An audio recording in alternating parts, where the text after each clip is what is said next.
Kaixo, gaur nominalizazioa zer den azalduko dut. Nominalizazioa aditz bat izen bihurtzeko prozesua da. Aditz guztiek ez dituzte nominalizazio atzizki berak erabiltzen. Horregatik, talde ezberdinetan sailkatzen dira. Lehenik, tea, tzea, ten, tzen. Tea, tzea, hurrengo aditzekin erabiltzen da. Gustatu, pentsatu, debekatu, lortu, gomendatu, bururatu, erabaki, ahaztu, komeni izan, merezi izan. Ten, tzen, hurrengo aditzekin erabiltzen da. Hasi, amaitu, bukatu, ikasi, irakatsi, jakin, lagundu, utzi, ahaztu, ohitu. Tea, tzea, hurrengo aditzekin erabiltzen da. Espero izan, ona txarra izan, hobe izan, alferrik izan, beharrezkoa izan, zaila izan, erraza izan, normala izan, komenigarria izan, ezinezkoa izan. Ten, tzen, hurrengo aditzekin erabiltzen da.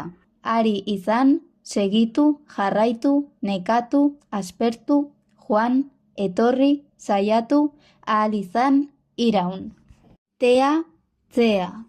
Gustatu, pentsatu edo erabaki bezalako aditzekin erabiltzen da. Adibidez, euskara ikastea garrantzitsua da.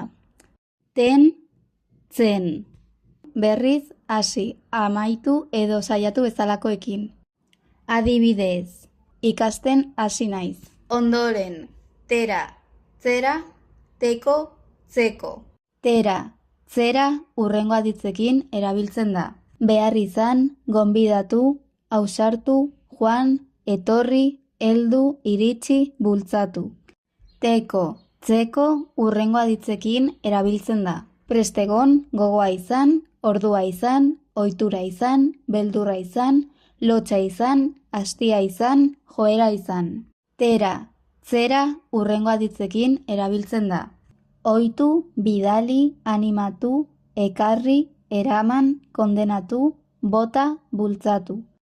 Teko, tzeko, hurrengo aditzekin erabiltzen da. Asmoa izan, aukera izan, eduki. Tera, tzera. Mugimendua edo helburua adierazten du.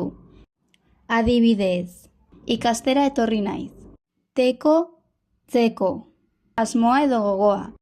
Adibidez, ikasteko gogoa dut. Gero, teaz, tzeaz, teari, tzeari. Teaz, tzeaz, hurrengo aditzekin erabiltzen da. Nekatu, aspertu,